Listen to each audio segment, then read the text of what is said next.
स्वागत है आपका आपके channel the knowledge hub of the toppers में। पिछले वीडियो में हमने पूरी केमिस्ट्री खत्म की थी।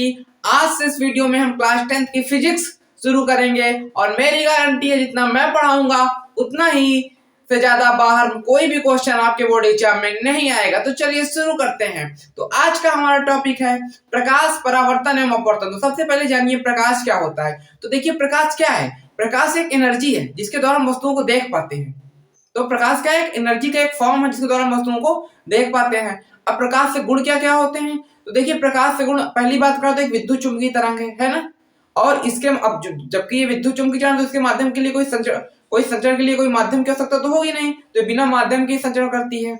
और अगर हम बात करें और गुण की तो जो निर्वात में इसका वेग होता है 3×10⁸ मीटर पर सेकंड होता है। तो ये हो गए कुछ प्रकाश से गुण। अब हम देखते हैं परावर्तन क्या है जो हमारा मेन टॉपिक है। तो परावर्तन का बेसिक मतलब होता है कि किसी परावर्तक पृष्ठ से प्रकाश का टकराकर लौट आना क्या कहलाता है, परावर्तन। जैसे मान लीजिए कोई पृष्ठ है, इसमें हमने पॉलिश किया हुआ, ठीक है, मान लीजिए इसमें हमने पॉलिश किया हुआ है। अब अगर हम कोई इसमें से लाइट डाल रहा है इसमें तो इसका ज्यादातर भाग लौट आता है। तो ये क्या कहलाएगा, परावर्तन। परावर्तन। तो परावर्तन आपको समझ में आ गया। तो आप देखिए परावर्तन के नियम क्या होते हैं। तो परावर्तन के नियम, दो नियम होते हैं परावर्तन के। पहला क्या नियम है, पहला नियम यह है कि जो देखिए सबसे पहले आपको तीन टर्म जानने होंगे। मान लीजिए कोई पृष्ठ है, ठीक है, सरफेस है। अब जो हम इसमें रेज डालते हैं, मान लीजिए किरण डालते हैं, तो ये होती है आपतित किरण। अब मैंने बताया कि अगर परावर्तक पृष्ठ से टकराकर जाएगी वही तो परावर्तन है। जब टकराकर जाएगी तो ये जो होगी ये होगी परावर्तित किरण।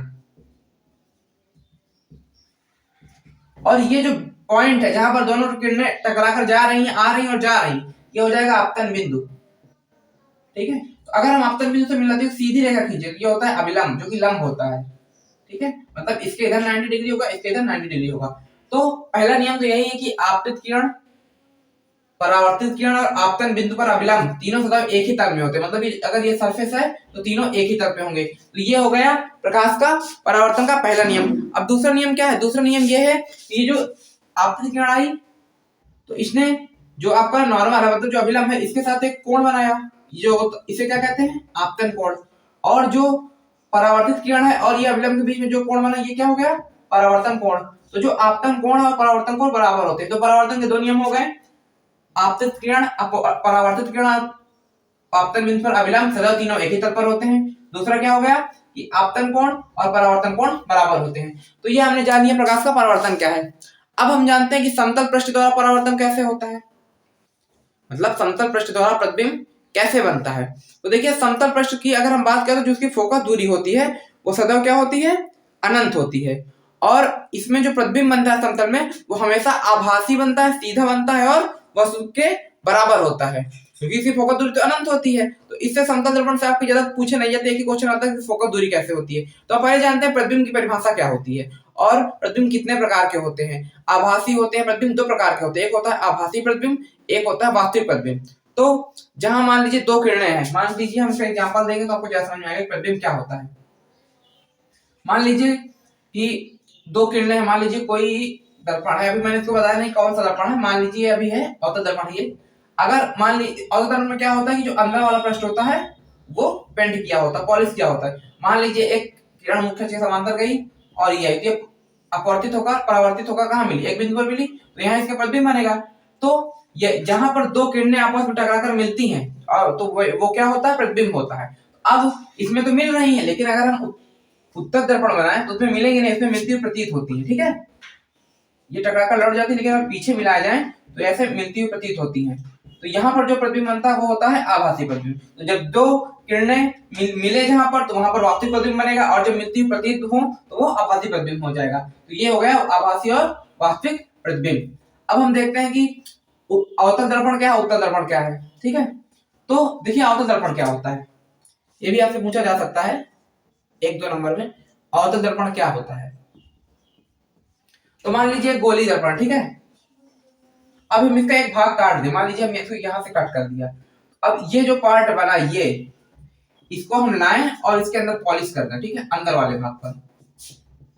तो ये क्या बन जाएगा, अवतल दर्पण। तो अवतल दर्पण वो दर्पण है जिसमें जो परावर्तक पृष्ठ होता है, मतलब जो रिफ्लेक्शन सरफेस होती है, वो क्या होता है, अंदर की ओर झुकी हुई, मतलब अंदर की ओर होती है, और ये बाहर की ओर उठा हुआ होता है। जैसे आप चम्मच देखते हैं, चम्मच, तो चम्मच का जो ये वाला सिरा होता है, ये अवतल दर्पण के रूप में कार्य करता है। तो ये हो गया आपका अवतल दर्पण।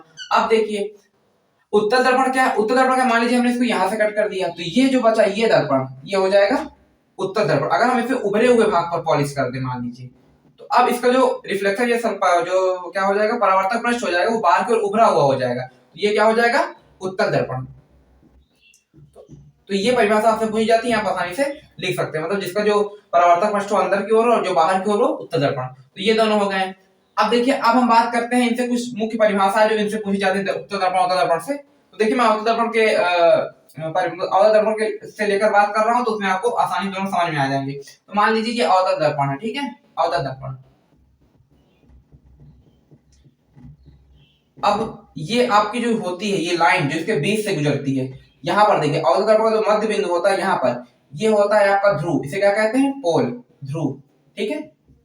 और जो इसका बीच में होता है, मतलब जहां से जो मुख्य अक्ष के समांतर किरणें आती हैं, मैंने आपको बताया था ना अभी, मान लीजिए मुख्य अक्ष के समांतर आ रही हैं, तो टकराकर कहीं पर मिलेंगी ना, ये जो मिल रही हैं, तो ये उसका हो जाता है मेन फोकस, मुख्य फोकस हो जाता है, इसे हम एफ से लिखते हैं, ठीक है। तो आपको ध्रुव समझ में आ गया, फोकस समझ में आ गया। अब तीसरी परिभाषा क्या पूछी जाती है, एक तो ध्रुव हो गई, एक हो गई फोकस। तीसरी परिभाषा इससे पूछी जाती है कि वक्रता केंद्र क्या होता है। तो अभी मैंने आपको बताया था कि गोले हुए के कटे हुए भाग होते हैं ना, ये दोनों। तो अवतल दर्पण जिस गोले का कटा हुआ भाग होता है, मान लीजिए देखिए अगर हम इसको आगे बढ़ाएं तो एक गोला ही तो होगा। अब इमेजिन करिए कि एक गोला है, उसका जो केंद्र होता है उसे क्या कहते हैं, वक्रता केंद्र। तो आप लिख सकते हैं कि जो गोली दर्पण जिस कटे हुए गोले का भाग होता है, उस गोले के केंद्र को क्या कहते हैं, वक्रता केंद्र कहते हैं। तो वक्रता केंद्र भी आपको क्लियर हो गया। अब देखिए हम बात करते हैं आगे कि इसमें एक और रिवीजन पूछी थी, वक्रता त्रिज्या। तो आप आसानी से लिख सकते हैं कि वक्रता केंद्र से लेकर जो इसकी दूरी है, पोल तक की दूरी से क्या है, वक्रता त्रिज्या। ये कह सकते हैं गोली दर्पण जिस खोखले गोले का कटा हुआ भाग होता है, उस गोले की जो त्रिज्या होती है उसे वक्रता त्रिज्या कहते हैं। तो ये वक्रता त्रिज्या का कॉन्सेप्ट क्लियर हो गया। अब देखिए फोकस दूरी क्या होती है, फोकस दूरी, तो बेसिक फोकस दूरी कुछ नहीं होती है, जो फोकस होता है, फोकस से लेकर जो पोल होता है, जो ध्रुव होता है, उसके बीच की जो दूरी होती है, ये फोकस दूरी होती है। तो फोकस दूरी भी आपकी क्लियर हो गई।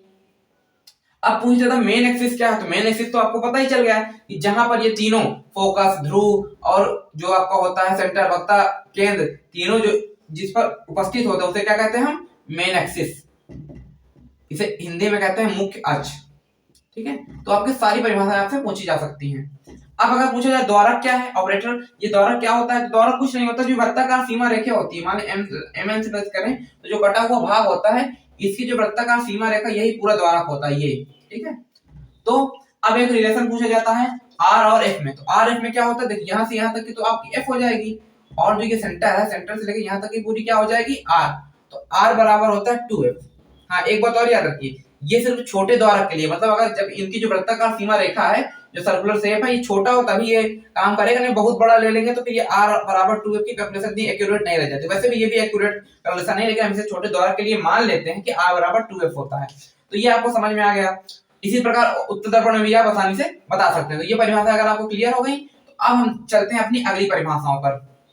तो अब हम देखते हैं कि अवतल दर्पण द्वारा और उत्तल दर्पण प्रतिबिंब कैसे बनते हैं। उससे पहले हमें कुछ नियम जानने पड़ेंगे कि प्रतिबिंब बन दोनों दर्पणों से प्रतिबिंब बनने के आखिर नियम क्या होते हैं। तो नियम क्या होते हैं, तो सबसे पहले हम देखते हैं उत्तल दर्पण पर, ठीक है। अवतल दर्पण पर, अवतल दर्पण मान लीजिए ये आपका मेन एक्सिस है, ठीक है। तो पहला नियम ये आपको पता है कि मैंने बताया था, अभी अगर हम अंदर वाले भाग को पॉलिश कर दें तभी वो अवतल दर्पण बनता है, ठीक है। पॉलिश थोड़ा सा मान लीजिए ऐसे। अब देखिए अवतल दर्पण में पहला नियम ये है कि जो किरणें मुख्य अक्ष के समांतर जाती हैं, मेन एक्सिस है, इसके हम पैरेलल किरणें गुजारे, मान लीजिए पैरेलल जा रही हैं, ऐसे जा रही हैं किरणें, तो ये जब रिफ्लेक्ट होंगी तो कहीं पर मिलती हैं जाके, ठीक है। तो पहला नियम ये हो गया कि मुख्य अक्ष के समांतर किरणें परावर्तन के पश्चात मुख्य फोकस पर आकर मिलती हैं। अगर हम उत्तल दर्पण की बात करें, यही नियम अगर हम उत्तल दर्पण के रिफ्लेक्ट में देखें तो उसमें क्या होता है, उसमें मिलती नहीं है, मिलती हुई प्रतीत होती है, ऐसे कहीं टकराएंगी, लेकिन अगर हम लोग पीछे बढ़ाएं तो ये प्रतीत होंगी मिलती हुई।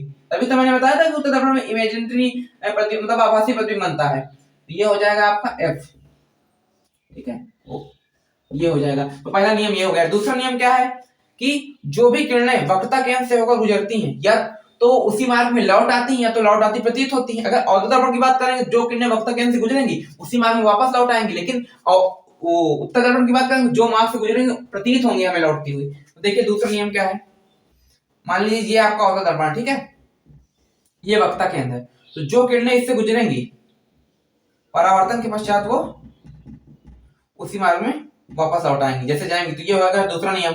इसी प्रकार आप उत्तल दर्पण में भी देख सकते हैं, ठीक है, तो उसमें क्या होती है, हमें लौटती हुई प्रतीत होती है, ठीक है। ये दोनों नियम हो गए। तीसरा नियम और क्या है, जो मान वैसे कि हमें प्रतिबिंब बनाने के लिए 2 किरणों की जरूरत होती है, लेकिन हम तीनों नियम आपको बता दे रहे हैं, कभी आपसे पूछ लिया जाए तो आप बता सकते हैं। तीसरा नियम क्या है कि मान लीजिए आपका अवतल दर्पण या उत्तल दर्पण कोई भी मान लीजिए, ये मान लीजिए इसका पोल है, अभी मैंने बताया था कि जो ध्रुव होता है, ठीक है, अगर कोई किरणें इस तरह आए कि जो उसका आपतन कोण है यहां पर बने, मतलब वो सीधा फोकस, वो सीधा पोल पर ही गिरे, तो वो जो रिफ्लेक्ट होंगी उस दिशा में जो आपतन कोण होगा परावर्तन कोण होगा दोनों बराबर होंगे, मतलब जिस एंगल से आएगी उसी एंगल से चली जाएगी। तो ये हो जाएगी नियम। इस प्रकार आप उत्तल दर्पण में समझ सकते हैं। तो ये कुछ नियम हो गए। तो ये मैंने टॉपिक डिस्कस कर दिया। अब मैं आपको अगले वीडियो में बताऊंगा कि उत्तल दर्पण और अवतल दर्पण से प्रतिबिंब कैसे बनते हैं, और साथ में मैं लेंसों के द्वारा अपवर्तन टॉपिक डिस्कस करूंगा, और लेंसों के द्वारा अपवर्तन और लेंस के जो नियम उनको डिस्कस करूंगा। तो आपको ये वीडियो कैसा लगा? अगर आपको अच्छा लगा तो लाइक, शेयर और चैनल को सब्सक्राइब कर दीजिए, ज्यादा लोगों तक शेयर कीजिए। आप मेरी गारंटी है कि इन जितना मैं पढ़ा रहा हूं उससे बाहर कुछ नहीं आएगा। Thank you.